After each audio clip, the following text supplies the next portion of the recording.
చాగల్లు మరియు కొవ్వూరు మండలాల్లో ధాన్యం కొనుగోలు కేంద్రాలను మంత్రులు నాదెళ్ల మనోహర్, కందుల దుర్గేష్ పరిశీలించారు. తూకం పరికరాలు, గోనె సంచులు కొనుగోలు విధానాలను తనిఖీ చేసి రైతుల సమస్యలు తెలుసుకున్నారు.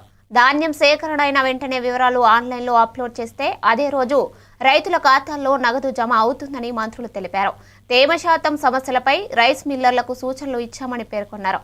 కొత్త అల్పపీడనం నేపథ్యంలో వేగంగా సేకరణకు ఏర్పాట్లు చేసినట్లు హామీ ఇచ్చారు. 4 o'clock డబ్బులు పడతాయి అంటే 3 hours. Okay, we have that system in place, no problem. Evening 5 or 6 మీరు జనరేట్ చేస్తే నెక్స్ట్ డే తప్ప లేకపోతే లేదు.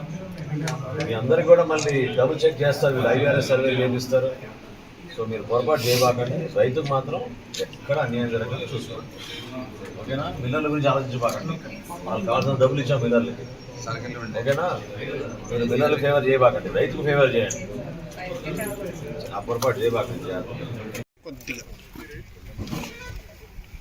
పక్కబాకండమ్మా.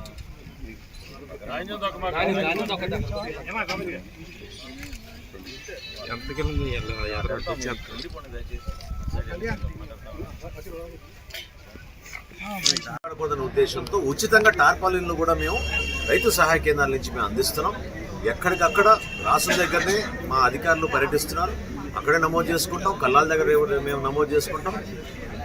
తేమ శాతంలో 17% దాటితే కేంద్ర ప్రభుత్వ నిబంధనల మేరకు కొంచెం ఇబ్బంది అవుతుంది. కాబట్టి రైస్ మిల్లర్స్ని మేము ప్రోత్సహించి రైతులను ఇబ్బంది పెట్టకుండా క్షేత్రస్థాయిలో వారిని గౌరవించుకుని ఆ ప్రక్రియ పూర్తి చేసుకోమని మేము రైస్ మిల్లర్లు కూడా కోరుతున్నాం.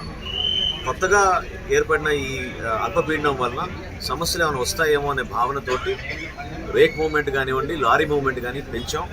అదేవిధంగా క్షేత్రస్థాయిలో ఉన్న కూలీలను కూడా మేము ఎక్కువ మంది తీసుకొచ్చి ఇబ్బంది కాకుండా ఉండడానికి రైతు సోదరుడికి అందరం.